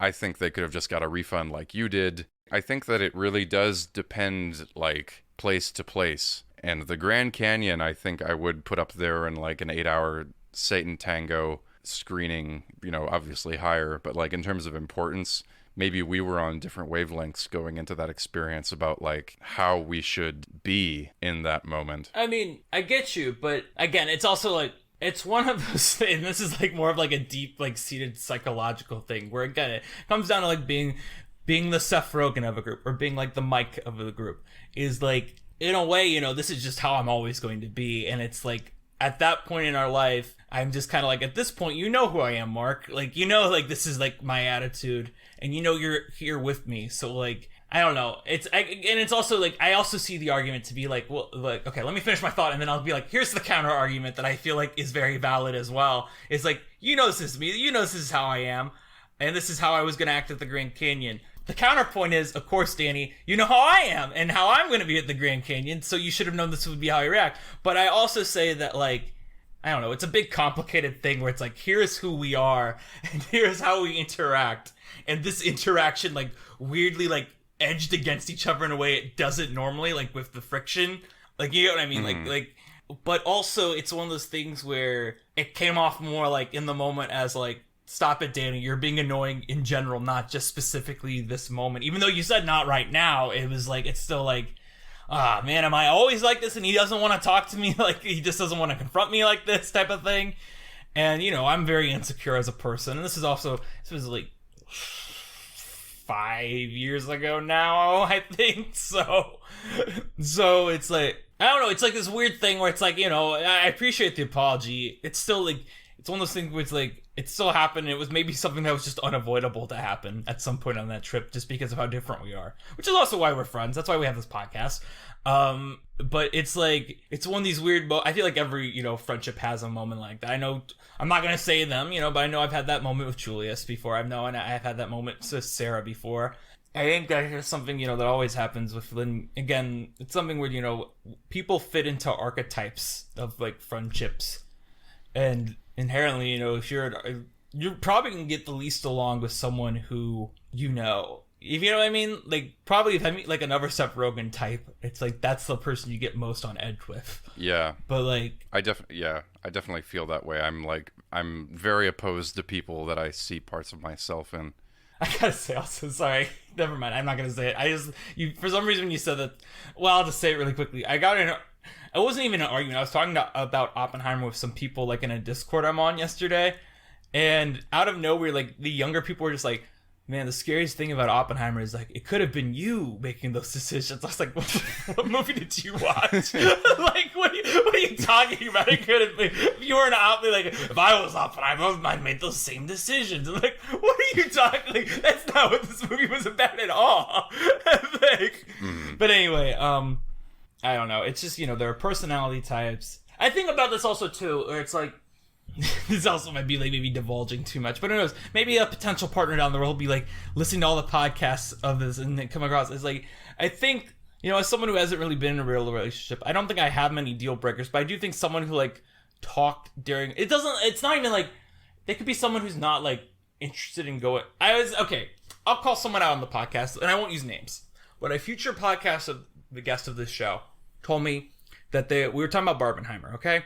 And they're like, I'm going to see Oppenheimer by myself, but my girlfriend does not want to see Barbie in the theater, so I'm waiting for streaming on that because she doesn't want me to go without her. I'm like, I could date someone who would be okay with me, like, who, like, maybe wouldn't want to go to the theater all the time. In fact, in a way, I feel like I would probably, I don't know who my potential match is. Again, if someone in the future I'm dating and listens to this podcast is like, I love going to the movies with Danny. What is he talking about? But I feel like I could survive in a relationship where, like, a partner would not want to go to the movies, right? Mm-hmm. Like, I think in a way, I think about the movie Patterson, where in Patterson, at the end of, like, I don't know if you've seen Patterson with Adam Driver, but in that movie, it's like, it's just the daily life of Patterson, who's the bus driver in this small town. And it's like, it's just his life. Every day he goes and gets a beer and then he like goes to the movies by himself or something like that. I'm like, that seems like, and they both have alone time in the evening. It's like that the wife does something at home, which you don't see because the movie follows Patterson, and Patterson like gets a beer and goes to the movies. I'm like, that seems like a valid like thing. Is like, you like movies, I don't. Or maybe, actually, I think now in Patterson, I think like every Sunday they go to the movies together and that's like their activity. And they talk about the movie afterwards intellectually because it's a Jim Jarmusch movie. So it's like, yeah, of course the characters like this. But anyway, I'm saying that like in a world where like Adam Driver always goes out and spends 2 hours at the bar by himself relaxing and writing poetry, I feel like, I could easily be in a relationship where like every like Tuesday we go like a married relationship, and like every week, like, I go to the movies by myself, and it's just nice and relaxing. But I'm, like, being in a relationship where, like, someone's like, I do not want to see this movie because I hate movie theaters, like, on a level. I'm just, like, I can't imagine being with someone who just absolutely, like, rejects that. And in a similar way, I'm, like, I can't imagine being with someone who would go to the movie theater and talk during a movie at the movie. At home, sure. Like, I don't mind people talking at home, but, like, I can't imagine being with someone who's, like, wanting to talk to me during, like, a movie extensively. Extensively is the key word here. Like, if they want to whisper something to me in the middle of it, I'd be like, that's different. But, like, I don't know. So, like, dating someone who's, like, at Barbie and it's like, oh, this part's boring. Like, I'd be like, oh, all right, this is over. Like, well, I mean, we may find those people assholes, but, like, I'm just saying that, like, we're talking about compatibility. Yeah. Like, that's what this conversation is right now. It's like, Mark, are you and I compatible? Are we like the umbrellas in the Well, I think we are, because unlike the umbrellas, we're adults who can, like, talk about these things, and I wish I could say something a little more intelligent sounding than that, but I really think that's just it. I think, like, we're obviously different people, and we're here right now, so... I remember, actually, back when I said I was going to go on a road trip with you, way back in college, like in like January or something, I was like, I'm going on a road trip with Mark for spring break. And he's like, she was like, don't you get really annoyed with Mark sometimes? I'm like, yeah, but like, Wait, who said You that? know, like my mom. Oh, that's funny. Because I was like, yeah, I mean, I'm pretty sure that, like, I annoy you too sometimes. Yeah, like, but it's like, I also think, like, you know, Julius and I, we don't live together anymore, but I feel like if we were to, like, go, like, hey, let's both, I don't think Julius would ever want to do this, but, like, let's both move to New York together and, like, get a room, and it'd be like, I think that would be, we were great roommates in college, you know, we got it, we still would be like, hey, you want to watch this movie with me? Yeah, sure, that sounds fun. But then also be like, yeah, all right, let's be on our, like, even when we were dorm, like, roommates, you know, like, in the same room, we were pretty respectful of each other. We'd, like, watch our own things if we wanted to. We'd share a space with the TV. And we're very different people. The reason I don't think any of this doesn't conflict with my thoughts about movie theaters, and, you know, this is where I'm worried about dismissing the concerns that you came to me with, which I would like to get back to. But the reason I don't think this conflicts with what I was saying is that I do still think that, like, you know, if you're going to manage friction, these events are going to arise. Something will happen in any space that is, like, annoying to the other people around you, or, you know, create some kind of conflict. And I just think you have to, like, manage those with, like, patience and empathy, which is not the thing that I did. But I truly do not care if, like, this is my overthought, is I guarantee you in any moment that it happens to me in a theater, I'm going to, like, be pissed off that someone's annoying me, even though I could get a refund, and that would be, like, the conflict way to, like, solve this thing. But it's also, like, also how close you are to someone, you know? Like, I'm sure, like, again, like, those people I was at with Barbie, it's, like, you can, like, be, like, annoying for a second and I can move on. But it's if you do it, because, again, I brought that up earlier. Like, there was someone at Barbie who, like, there's a moment in that movie where it's like Barbie's being pushed into a van, and the human hero characters are like, where are they? Like, wait, why are they taking Barbie? And, like, the scene cuts to the next scene with Barbie, like, in captivity by Mattel, and the person behind me just goes, who's with my group, goes, why don't you just follow her in your car? And I was just like, what are you talking? Like, it's a movie, like, shut up. But that was the only time they did it in the movie, you know. And I didn't say shut up to them. I was like, that's really annoying. I'm glad I'm not sitting next to them. But that was also the only time they did it. They did it throughout the entire movie. I would have probably been like, yo, shut up. But, like, yeah, it's all, like, levels. It's all frequency. It's all, like, also, like, when you do tell someone, like, shh, it's also, like, the level of respect they give back to you when you do that finally, too. Yeah. If they're, like, going, again, it goes back to the example I gave you. It's like, if they're like, this part of the movie's boring, I'm just gonna be like, then why are you here? I'm just glad that you mentioned that, because it reminded me of when I worked in a museum, and I have to remember that while I'm talking about, like, the amount of empathy that you give people in order to create a peaceful environment, I have to remember that not everyone is like I'm like a 6 white man. I can really, like, get people on my side, and if they're annoying me, then I can really diffuse things very well. But I just remember working in a museum where the same people that I politely ask to, like, move on and make space for people will call my female coworkers a bitch in front of both of us.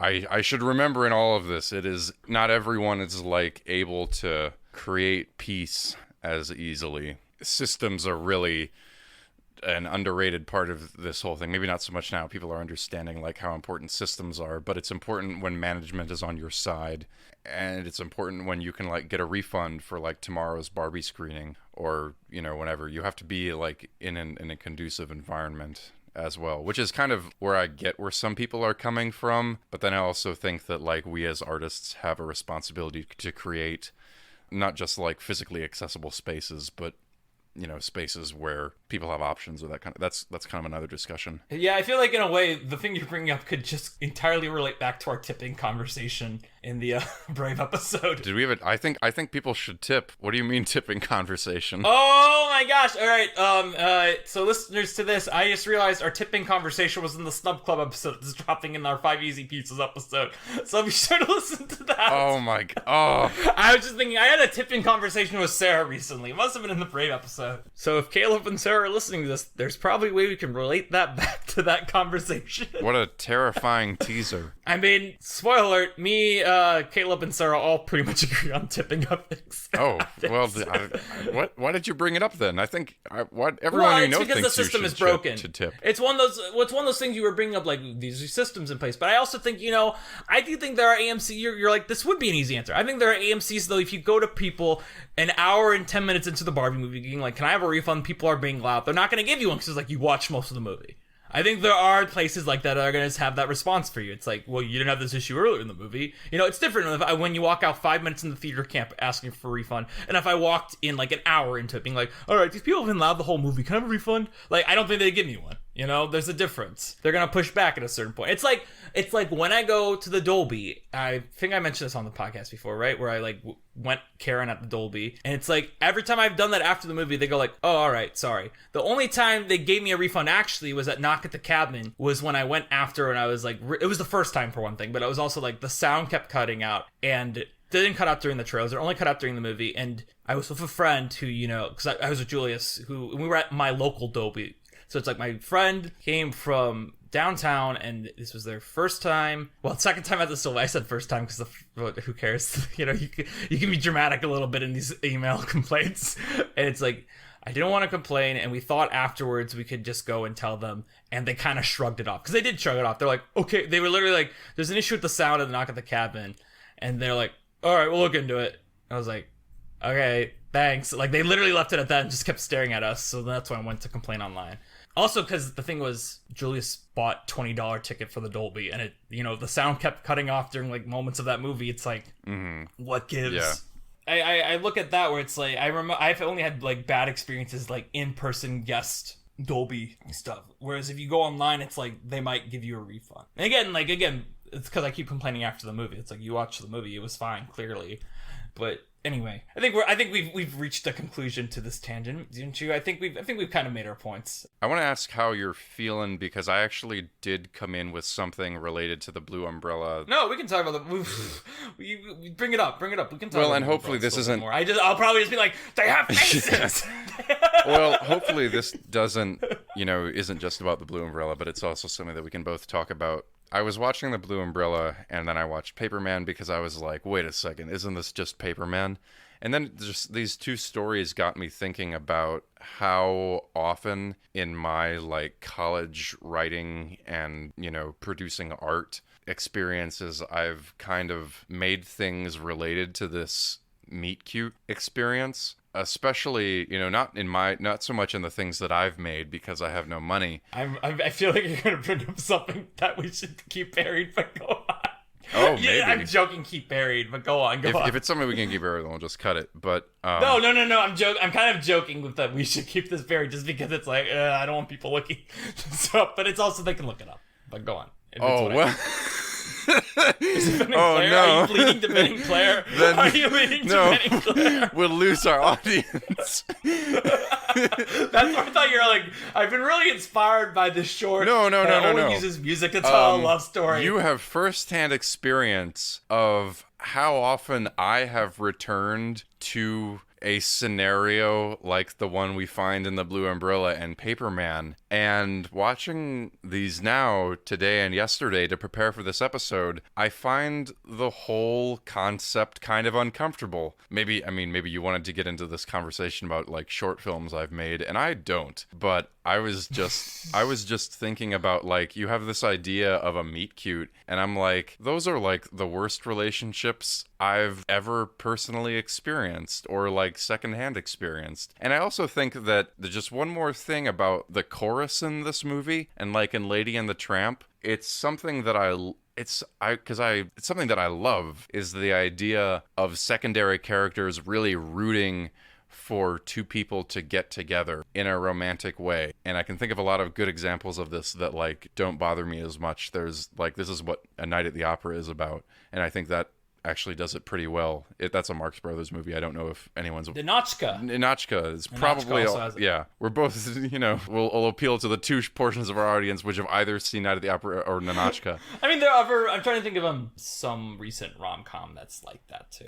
But rom-coms aren't a thing anymore, too. The last one we watched was the one where everyone was evil except for the two main leads. What was it? What movie are you thinking of? Set It Up? Yeah, I think so. I like Set It Up a lot. I love Set It Up. And I think of a part that I would love to play. It is, what's his name's character? Powell? No. Whoever his boss is. Taye Diggs. Yeah. I would love to play a role like Taye Diggs has in that movie, because I think that's like ideal for me to have a line like, we live in the digital age, and then smash a printer. I just realized, what probably is the best option for this is When Harry Met Sally, because like at the end Carrie Fisher's like, yeah, we were rooting for you the whole time, and that's also whenever you're talking about rom-coms, it's like, When Harry Met Sally, it's right here, go look at that one. Yeah. Which is fair. It's a great movie. It's a phenomenal film. So like, yeah, sure. Or also, I don't remember. I own Sleepless in Seattle, which is another. I've never seen that one, but yeah. It has my favorite ghost moment of it. Well, one of two of my favorite ghost moments, both of which were shot by Sven Nykvist. Neither here nor there. I'm watching this movie, Blue Umbrella, and I'm having like a personal crisis because I'm thinking of every time I have actually experienced either people watching a romantic relationship or this meet cute happening, and it is always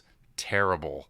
Like, if I think about times that I've actually seen this, it's like, well, it's mostly with like little kids, so maybe that's different. But it's like, if there's like a crowd of people talking about two other people in a relationship, they are like shitting on them. I've never like personally been in a crowd that was like supportive of another person's relationship, because I know that like sometimes, relationships can go sour, so you don't want to like put that pressure on people. But I love it in movies. I haven't seen A Night at the Opera, but also, it's another good screwball movie with this. Like, another one I saw, the Billy Wilder one, was Ball of Fire. Does this too. Ball of Fire like has the professors that. Have you seen Ball of Fire? If not, you should. No, I think you'd really write like it down. Yeah. I believe it's only written by Billy Wilder. It's not directed by him. Basically, these linguists are trying to write the dictionary, like the dictionary in 1930 or 1940, whenever this movie came out. And then he meets like a prostitute, or I think it's, because I don't know if it's pre-code or post-code, but it is someone like a woman of the night, basically, is how like they would put it, in a movie like that, if it was post-code, who like has all this slang. And then the male lead of the movie is like, who's the only one who's like young. He's like, I don't have any of these words in my dictionary. I must talk to her and study her and add these words to my dictionary because I have no idea what the slang terms are. I love that premise. But like, there's all these other professors that are working on the book that are all much older than the lead character.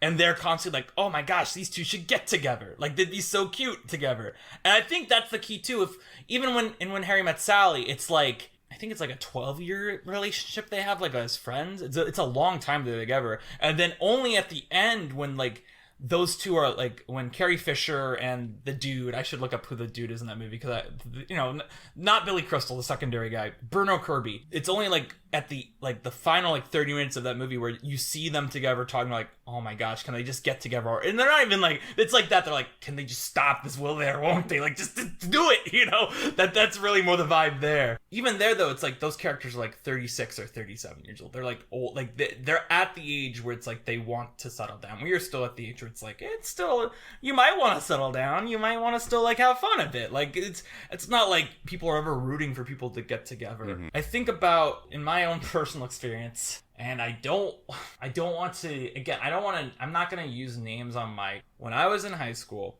I think I don't want to be like, this was my sexual awakening, but there was like a weird point in time around like junior year when I finally started like actually having like crushes on other people, if that makes sense. Mm-hmm. I didn't really have it I had like, oh, they're kind of cute type of thing, but I had no like, oh my God, I'm infatuated type of thing, which is what happened. The summer before my senior year, I went with a friend to the movies, and then afterwards I was like, you keep alluding to like something you want to tell me, and it's like, what is it? And it was like, oh well, Danny, I really like you, and I think it'd be really cool if we like tried out like being in a relationship, because all of my friends are saying we'd be good together too, and I think we would be good together too. And I was like, I personally, really, it's one of those things, you're done junior in high school, you should realize that like you shouldn't. It's one of those things where I was worried if I said no, like the friendship would be gone. You know what I mean?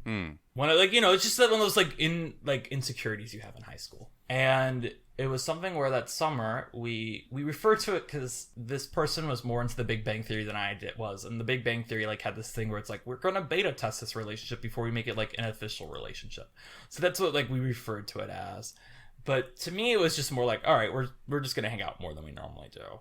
Maybe we'll like hold hands of it, but like I don't know. I'm not really. I don't know. Like at the beginning, I was kind of into it just because I was like, oh my god, someone's interested in me. But it was also like and I feel weird talking about it too because it's like I'm friends with this person still, but it's like it was just this bad mistake mostly on my behalf, really. But also, you know, I was a dumb high schooler, and the thing that happened really was a lot of people were like, I remember it coming to the head like we had a camp for speech and debate always where it's like we're prepped the stuff for the following year, and we were at this and people were constantly like being like, well, Danny, did you kiss her yet? And I was like kind of freaking out that concept just because I was like, well, the first kiss is a big deal, and it's like I feel like I'm being coerced into this because it's our mutual friends who are like, go do this, you guys would be really cute together, and I'm just like, I don't think this is working, you know. I don't think I'm into you like that. And it was a really funny thing because it I won't get into all the aftermath of it, but it was like then the following year it's like what I just said, that we kind of broke it off, you know, at the beginning of senior year, and later on that year I started like getting like crushes, you know, and people, and everyone would be like, why are you into that person and not into... Also, by the way, just side tangent before I continue. It's really funny I'm listening to this because right now, you know, I listen to podcasts on the way to work, and I discovered this one because, again, I'm mentioning the podcast Mark Hicks mentioning Blank Check, is I went on, because I really like the They're people famous. on there. And I searched we're advertising for a famous podcast. Anyway, but I was looking up like the hosts on that show, like seeing what guests on. I discovered the guest on this show called Classroom Crush, which isn't as famous, which is something where it's like the point of that show is like the host has so many crushes to talk about from their past, and they have a guest on to talk about like one of their crushes from high school or middle school or whatever, and like they talk about it and like they air it out, and it's like here's where things went wrong, here's like if I was wrong or if they were wrong, you know. It's like a very like thing like maybe if we talk through this, maybe that will like prepare us like for our futures type of thing. And it's like interesting like type of therapy type of podcast in a way. Anyway, so it's really funny to me that I was listening to this and now this just naturally came up. But anyway, there was this girl named she was just, I don't know, really, it's one of those things, you know, there are crushes where you're like, you think about it and you're like, if this had actually worked out, we would have been good. And there are crushes are like, oh no, that was just a crush. Like if this thing would have worked out, it would have been very weird. And I remember like being like, oh yeah, I'm into to this friend and other friends. And I think that's actually what came up was like this person was like, I was really mad when I heard about because I was hoping you'd be into me type of thing, you know? And the thing is like people were like, I remember there was another friend of ours who was like, how could you be into she's so much dumber than you. Like, I don't feel comfortable calling people dumb. Like, especially not people I'm into right now. And Mark has firsthand experience of what I'm like during a crush too. He knows I can get a little crazy. But anyway, I forgot where I was going with this. Oh, but no, it was like, you know, everyone was like, you shouldn't be interested in you shouldn't be interested in these other people. You should be interested in this person you've been with forever as a friend.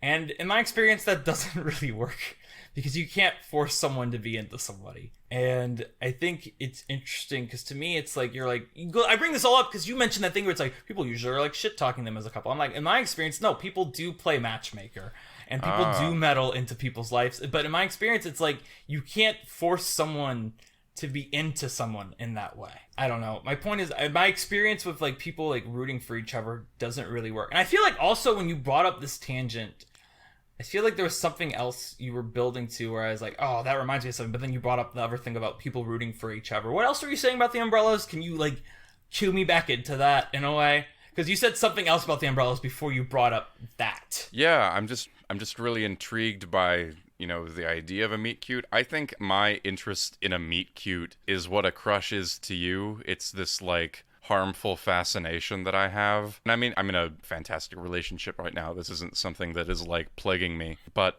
I'm just so like optimistic about the idea of love at first sight or something like that. But I think that's really a bad way of conceiving about relationships. And yet, much as David Cronenberg mourns some of the themes of his own films, they are the things that keep coming out of him. And this is something that I keep exploring, even in things that I, would like to make. And now it's, it's good. We're getting onto hour 2 of the Blue Umbrella podcast, so the people still listening are like the hardcore listeners.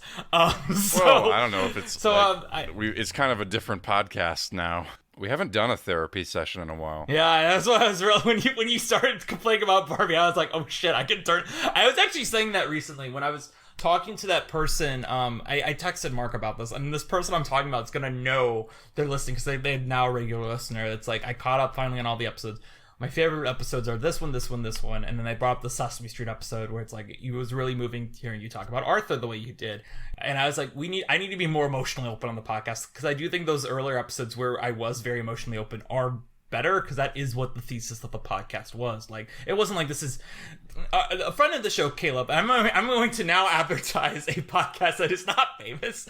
Friend of the show, Caleb, has a podcast called Star Wars Therapy, where I think the idea of podcast as therapy is both probably kind of harmful because obviously none of us are therapists, but also I do think it's interesting to look at these things through like, what does Pixar mean to us? How can Pixar like tangent us off into these conversations that have like a deeper meaning?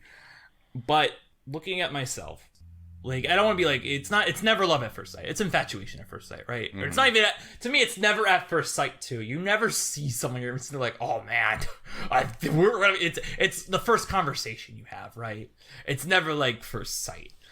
And there's a difference between me having a conversation with someone like Sarah, and I kind of like, instantly go, okay, Sarah. Well, actually, I didn't really know Sarah that well when I first met her, but it's like one of those things like, all right, we're gonna be friends, type of thing. There are other people I know, it's like, oh, we're friends, But then there are people sometimes you talk to them, and you're just like, all right, I feel like there's like something kind of deeper here. So this is either gonna be someone who's like a really good friend, or someone that maybe I could start like something with, if that makes sense. Mm-hmm. And then generally for me, you get to the point where it's like you have this conversation with it, and then they go like, oh yeah, my boyfriend, or oh yeah, my girlfriend. I go like, all right, and you gotta find a way to move on from that.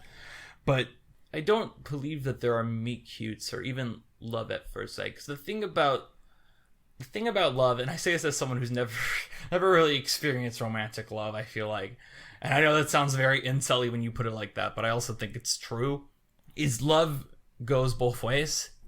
And I don't think it's possible for people to really meet someone immediately and know like, oh, I know I love this person. Because you don't know if there's no way. I think it's pretty damn hard for some. There was this video that went viral recently where it was like, because I saw it because of that movie Past Lives, which I've complained to you about in person, that I won't complain about on here because it's an indie movie that's very popular. And I gave it 4 out of 5 on Letterboxd because I do think it's a good movie. I just don't think it's for me.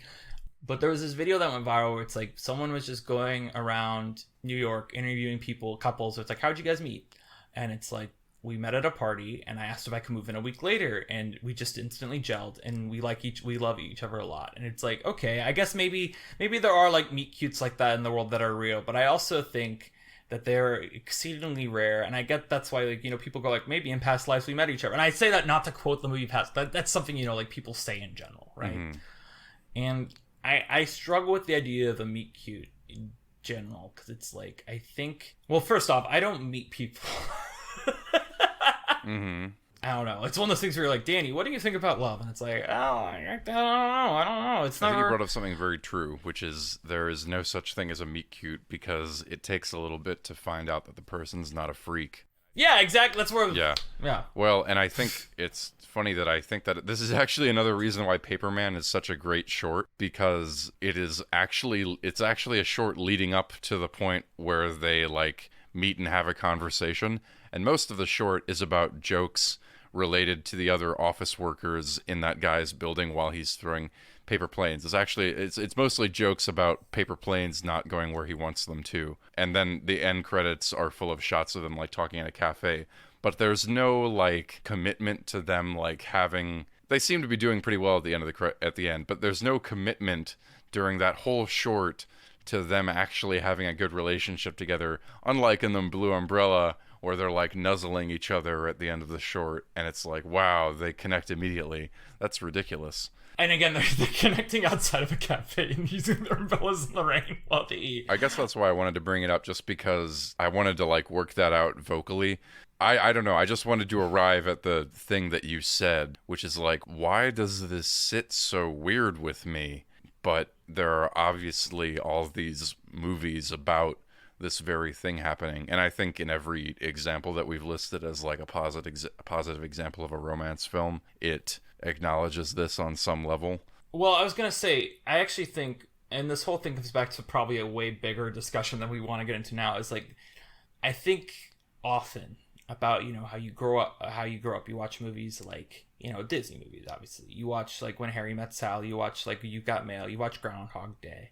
You watch, and very specifically, I think about the movie, and this is a Disney movie and a rom-com, I think about the movie Enchanted a lot, and how that movie like formed my ideas like what romantic relationships are. Because in a way, that movie posits that at the end of it, it's like Idina Menzel goes off with James Marsden to have the fairy tale romance, whereas Amy Adams stays to have the like real romance. But it's like at the end of that movie, there's still like the montage of like, you know, Amy Adams is now like hanging out with the daughter, and it's like now they're still together and they're still happy. True love's kiss worked. There is still something real, like there's still love in the real world. But also in, you know, that movie, it's like the meet cute is she falls off a billboard, but it's also not framed really like a meet cute, even though that would be what it is. Yeah. And it's not like love at first sight. She like grows on him, but it's also like, it's one of these things, you look at all these movies and this media and you're like, these are probably like very like, I very much specific, and the reason I bring up Enchanted is there's a song in Enchanted that used to be, and I've retired it because I realized it's like, I realized pretty soon after, but I think even in college it was like a song, and it's kind of like this doesn't mean like saying I was an incel in college, but I feel like I definitely like would be like, oh, I'm not that, but also kind of erred to the side of like having some things that were like kind of like, oh man, what's going on here, you know, type of thing. But there's a song in Enchanted, you know, they got all the Disney songs, but then there's this song at the right before like the dumb third act where they are dancing at like this masked ball. It's a song called So Close, which is actually a really beautiful song. I actually think it's really great.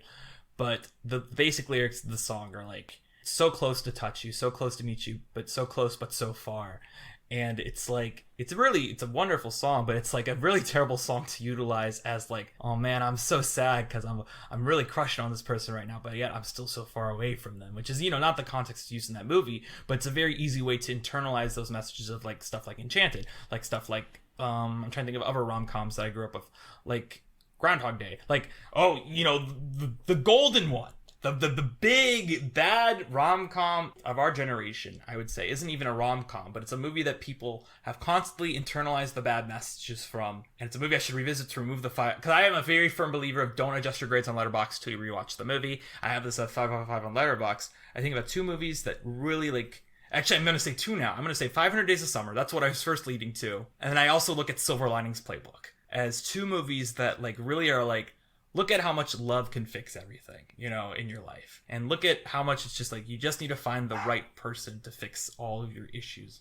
And Silver Linings Playbook plays that out, you know, very straight. Whereas 500 Days of Summer is like, this is this guy's perspective and how he it's 500 Days of Summer, you know, is trying to be this self-critical rom-com. But it's a movie that, because it sympathizes so much with a Tom character who's played by Joseph Gordon-Levitt, it's been misread by people for years to be like, this is a movie about like Summer's a bitch, you know, like that is how people read that movie. And I look at that movie and I always point it out where it's like, this is a really good movie that I should revisit so I can not think it's good anymore. You know what I mean? Maybe. And I don't know, I look at all this stuff where it's like, I think it's really interesting to get a movie like, I don't even think Past Lives is right, because I don't think Past Lives gets this. But, you know, now that, you know, I've grown up and I've watched, you know, the Before trilogy. I say grown up, and I'm talking about movies I watched in college even. But, like, I watched stuff like the Before trilogy, where I think the Before trilogy, you know, is hinging on, like, the first movie is the meet cute. The second movie is, like, we seek each other out again and we do get our fairy tale romance. And then the third movie is, like, this is what love actually is.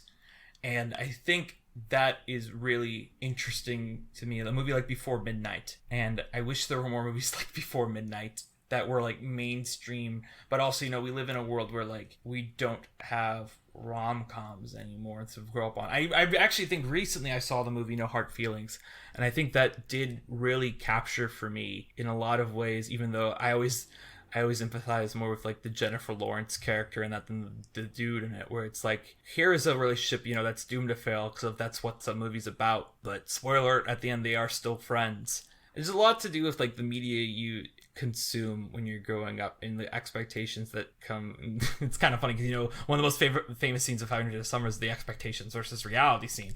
But I think about all this, and I think about the Blue Umbrella too, and the Blue Umbrella and Lava and Paperman all to various extents reinforce this narrative, right? Where it's like, there's a guy who wants a girl, and eventually he gets her. Paperman gets a bit better because Paperman is, you know, it's built on the planes facilitate the meet cute, right? And that's where the short ends. And then at the end credits, you get to see a bit of the relationship where it seems like it's going okay, but again, we don't know how long that's lasting. It's not like they show them having kids and getting married, right?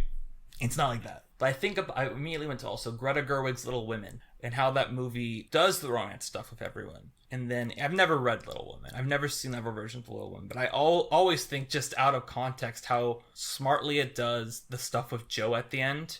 Where it's like, maybe I got married, but also I can be that independent woman who just wrote a novel and gave this a happy ending. Like, you can choose if this ridiculous happy ending where this guy who's been long suffering being like, Joe, you're so cool, do you actually think Joe's gonna go for her, or do you think that's just a good ending for her book?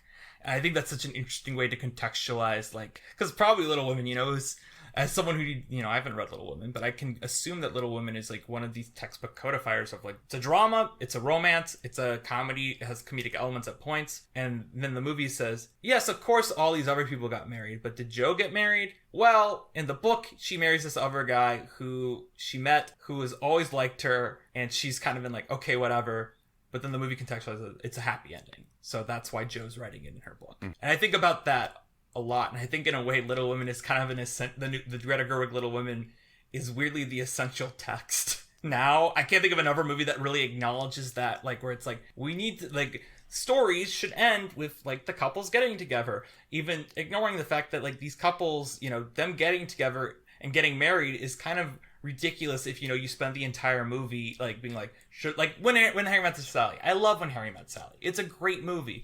But at the end where it's like, when you realize you want to spend the rest of your life with someone, you want the rest of your life to start as soon as possible. Great line, fantastic. I don't believe When Harry Met Sally ends with them getting married. It ends with them like talking to the camera. It's like, and we've been together ever since. You know, maybe they get married. I don't remember. I haven't seen When Harry Met Sally in a while. But even then, it's like, we have to have this pat ending where they get together. You know, like, if you invest this much time in this relationship, they have to get together.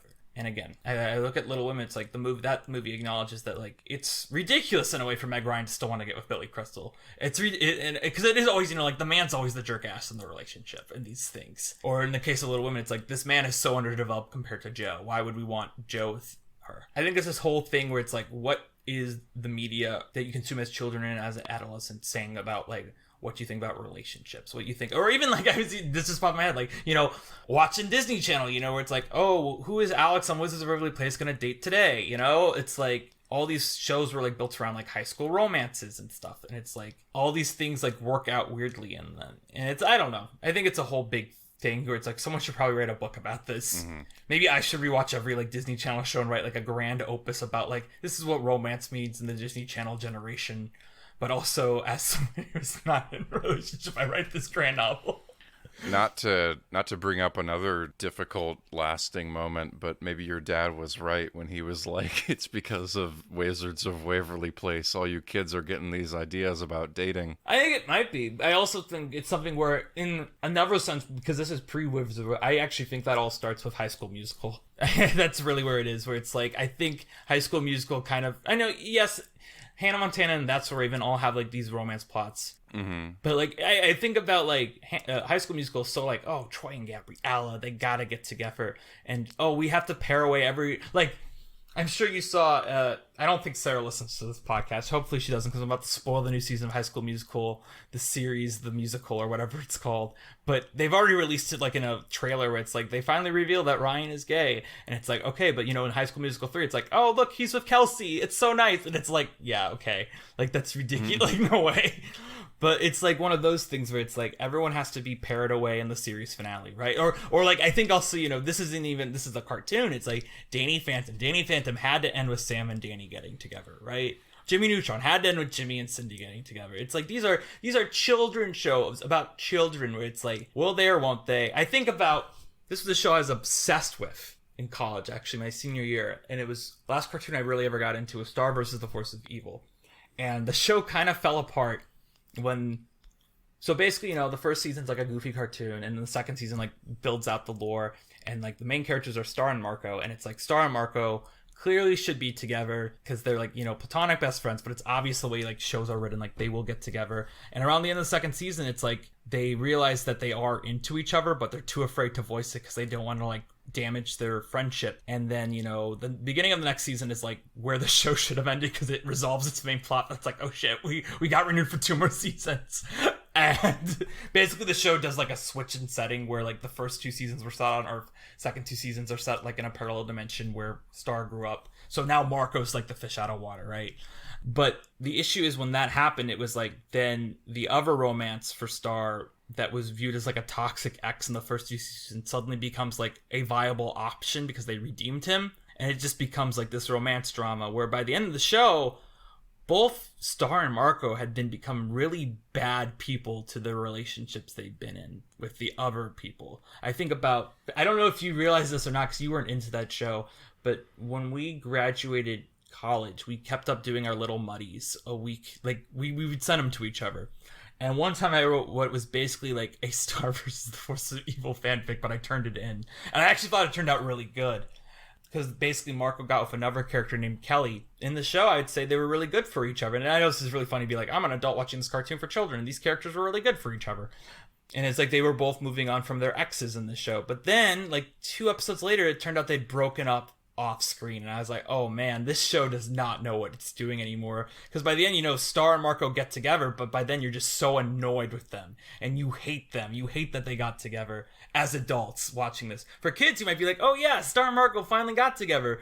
But like anyone watching this like with an intelligent gaze is like, why did they have to get together? You guys wrote them into areas where Star could have been with someone else and Marco could have been with someone else, and they could have still been like great friends and everyone would have been satisfied. And instead you discarded those other characters to like give these characters a happy ending they outgrew. Because it's, I guess also in a way it's kind of like, even though I've never watched it, How I Met Your Mother, the famous ending of that where it's like, this is the ending people wanted 5 seasons ago. Mm-hmm. But it's like, but they all grew past that. Yeah. And it's one of those things where I look at stuff like, I think this is a constant thing where even in rom-coms, it's like these characters should grow past each other, but because it's a movie, they're not able to. Well, we're kind of getting lip smackies. Do we have anything else to mention? No, I don't know. The Blue Umbrella really is. I do think I think this is good we got this out of the way, because if we have a guest for Lava, I don't think we're gonna get that deep of a tangent. Oh, you do think we're gonna get a guest for Lava? I've asked a guest for Lava. We will see if they agree or not. Is it the guest that you mentioned to me? Yeah. I hope so, but whatever. So here on Looking for the Ocean, we like to give films something. A lot of people who we really don't. I shouldn't call this a review show. Once again, the ghost of Ao Edibiri appears over my shoulder. But this is not a review show, but a lot of people who do review shows like to give films something like star ratings or numbers or something like that. But we like to physically give the film something like a present or a gift. Now, I don't know if y'all remember, but we talked about the... This is about the Legend of Mor'du. I don't know. I don't really know what to give the Legend of Mor'du. I would just, that bear looks like he's living a sad life. So I want to give the bear the chance to go inside the cafe that the umbrellas sit outside of at the end of the Blue Umbrella. And they can go inside too, actually. Everyone gets to go inside the cafe. They can curl up together. Because I was pretty positive about the Blue Umbrella, so I think that they deserve some warmth. I thought you were going to give them a paper airplane or something. No, I'm not. I mean, we do that all the time. But, everyone should go rewatch Paperman. I will give both of them separate things. I'll give The Legend of Mor'du. I will give the Ghost of Mor'du in his purgatorial afterlife that I gotta assume is happy because he was like, thank you to Merida. He gave his little head nod and was like, all right, bye. I'm out. So I'm going to give him a DVD set because you can only get it on DVD of Succession because, he had to deal with that. So he might as well watch and be like, oh, Kendall is so me right now. He'll be like, did Kendall afterwards go and become a bear? Because that's what I would have done if I was Kendall. Become a demon bear. And then for the Blue Umbrella, I was gonna give the Blue Umbrella something different. I was gonna give Blue Umbrella, I don't know. I feel like I felt like my Little Women point was pretty good, so maybe I'll give it like an outdoor screening of Little Women at the Grand Canyon to like try to cohesively tie every tangent together. But I don't think that tied everything together at all because we went way too broad. It's hard to do callbacks. Well, I'm glad that I get to do this podcast with you, Danny. Yeah, I do too. This was like, again, this was kind of a throwback to like our old days where we're like, let's get very into life. Before we had a bunch of, I don't know, we've had like so many guests lately, which has been good, I think. But also we've had a lot of Mater shorts too, where it's like, there's nothing here. I guess that really has been more of what we've been doing is just Mater shorts. Well, what are we doing next time? Well, speaking of Mater shorts. Oh my, I thought we were done with them. Well, we are, but unfortunately Cars Tunes continues. We're going to do Radiator Springs episodes 1 through 3. Then we're going to do something called Omelet, which I don't remember what it is. So I'm going to go on Letterboxd and search Omelet.